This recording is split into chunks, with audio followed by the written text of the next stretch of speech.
हाय दोस्तों, all in one economics में आपका स्वागत है। आज हम इकोनॉमिक्स में महिला शाखा की बात करते हैं कि महिला शाखा में इकोनॉमिक्स की जो कट ऑफ है वो कितनी जाएगी।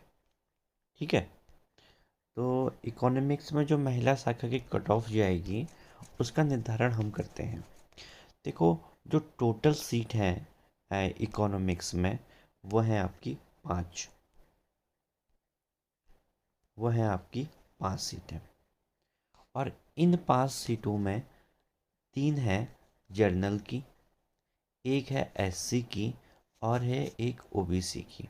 लेकिन जो ओबीसी की सीट है वो हैंडीकैप, आपका जो दृष्टिहीनता है, उनके लिए ये पोस्ट निर्धारित की गई है कि ओबीसी में वह लड़की का सिलेक्शन होगा जो जिसे दृष्टिहीनता का आरक्षण मिला होगा।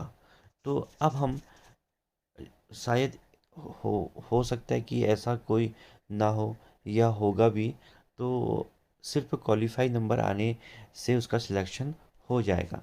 आपके 90 नंबर आते हैं तो आपका सिलेक्शन तभी हो पाएगा। तो अब हम बात करते हैं दूसरी ओर कि जनरल और एससी की। अब ओबीसी को हम जनरल में ही ऐड करते हैं कि 3 जो पोस्ट हैं जनरल की, इनमें कितने जनरल और ओबीसी आते हैं।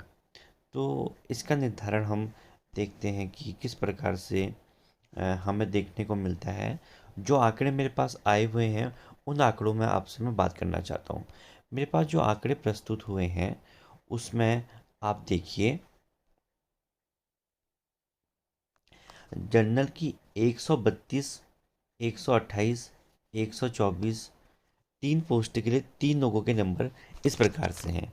132 जनरल गर्ल है, 128 कोई जनरल गर्ल है और 124 ओबीसी। अब हम ओबीसी जनरल को अलग न करके ओबीसी वालों को जनरल ही मान के चलें आप। तो 132 वाले का जो लड़की है इसका सामान्य शाखा में भी सिलेक्शन हो जाएगा और 128 वाले का भी सामान्य शाखा में सिलेक्शन हो जाएगा और 124 वाले का भी सामान्य शाखा में सिलेक्शन हो जाएगा। इनका नाम अब किस प्रकार से आएगा? जो इन लड़कियों का नाम है यह सामान्य शाखा में की लिस्ट में भी होंगे और महिला शाखा की लिस्ट में भी होंगे। अब देखना होगा कि इनका सिलेक्शन किस में होता है। अब इन्होंने जो इनका फॉर्म फॉर्म है तो उसमें अगर वरीयता क्रम की बात की गई होगी तो इन्होंने मेंशन किया होगा। अगर वरीयता क्रम की बात नहीं भी की होगी तो इनका सिलेक्शन अगर दोनों जगह होता है तो ये किस शाखा में जाना चाहती हैं यह इन पर निर्धारित करेगा। अगर ये तीनों सामान्य शाखा में जाती हैं तो उसके बाद एक वेटिंग लिस्ट आएगी। अगर पूर्व से निर्धारित है कि आपका वरीयता की बात अगर पहले से की गई है फॉर्म में तो फिर तो ठीक है कि इन्होंने जो वरीयता भरी होगी वो हो जाएगा। लेकिन मुझे जहाँ तक लगता है कि दोनों ही लिस्ट में इनका नाम होगा, सामान्य शाखा में भी और महिला शाखा में भी।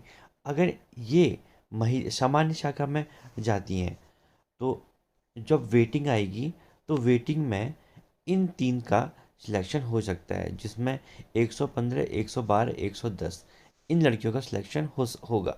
अगर ये महिला शाखा में ही रहती हैं तो महिला शाखा में अगर ये रहती हैं तो जो यह सीट है यह सीट वहाँ तो कटेंगी नहीं, तो ये महिला शाखा पूरी हो जाएगी तो सामान्य शाखा में वेटिंग लिस्ट आ जाएगी।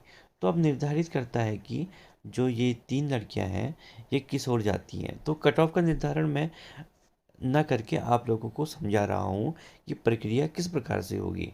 ये निर्धारण इन 3 लड़कियों पर करता है कि अगर महिला शाखा में जाती हैं तो कट ऑफ जाएगी महिला शाखा की 124। अगर ये सामान्य शाखा की ओर जाती हैं तो इसकी कट ऑफ जाएगी 110। जहाँ तक मैं समझता हूँ मेरी बातों को समझ चुके होंगे। अब हम बात करते हैं एससी की। तो एससी में जो हमें नंबर मिले हैं 2 लोगों के, वह इस प्रकार हैं। एक है आपका, एक सीट पर की बात हम करते हैं, एक सीट में 109 और 105। अब यहाँ भी वही कंडीशन आएगी, अगर 109 वाले का सामान्य शाखा में होता है तो इसका नंबर आ सकता है 105 वाले का। अगर 109 वाला महिला शाखा में ही रहती है तो 105 वाले का सिलेक्शन नहीं होगा। तो ये है निर्धारण हमारे एससी का। लेकिन ओबीसी का जो निर्धारण है वो आपको लोगों को मैं पहले ही बता देता हूँ कि जो एक सीट ओबीसी की आई हुई है वह सीट किस प्रकार से, जो ओबीसी की एक सीट आई है वो आपकी हैंडीकैप है। आप दृष्टि, जो उनकी दृष्टिहीनता पद के लिए है वो इस पद के लिए है। तो ओबीसी को आप छोड़ दीजिए। आप जो 3 पोस्ट हैं महिला शाखा में उसमें ओबीसी और जनरल दोनों फाइट करेंगी।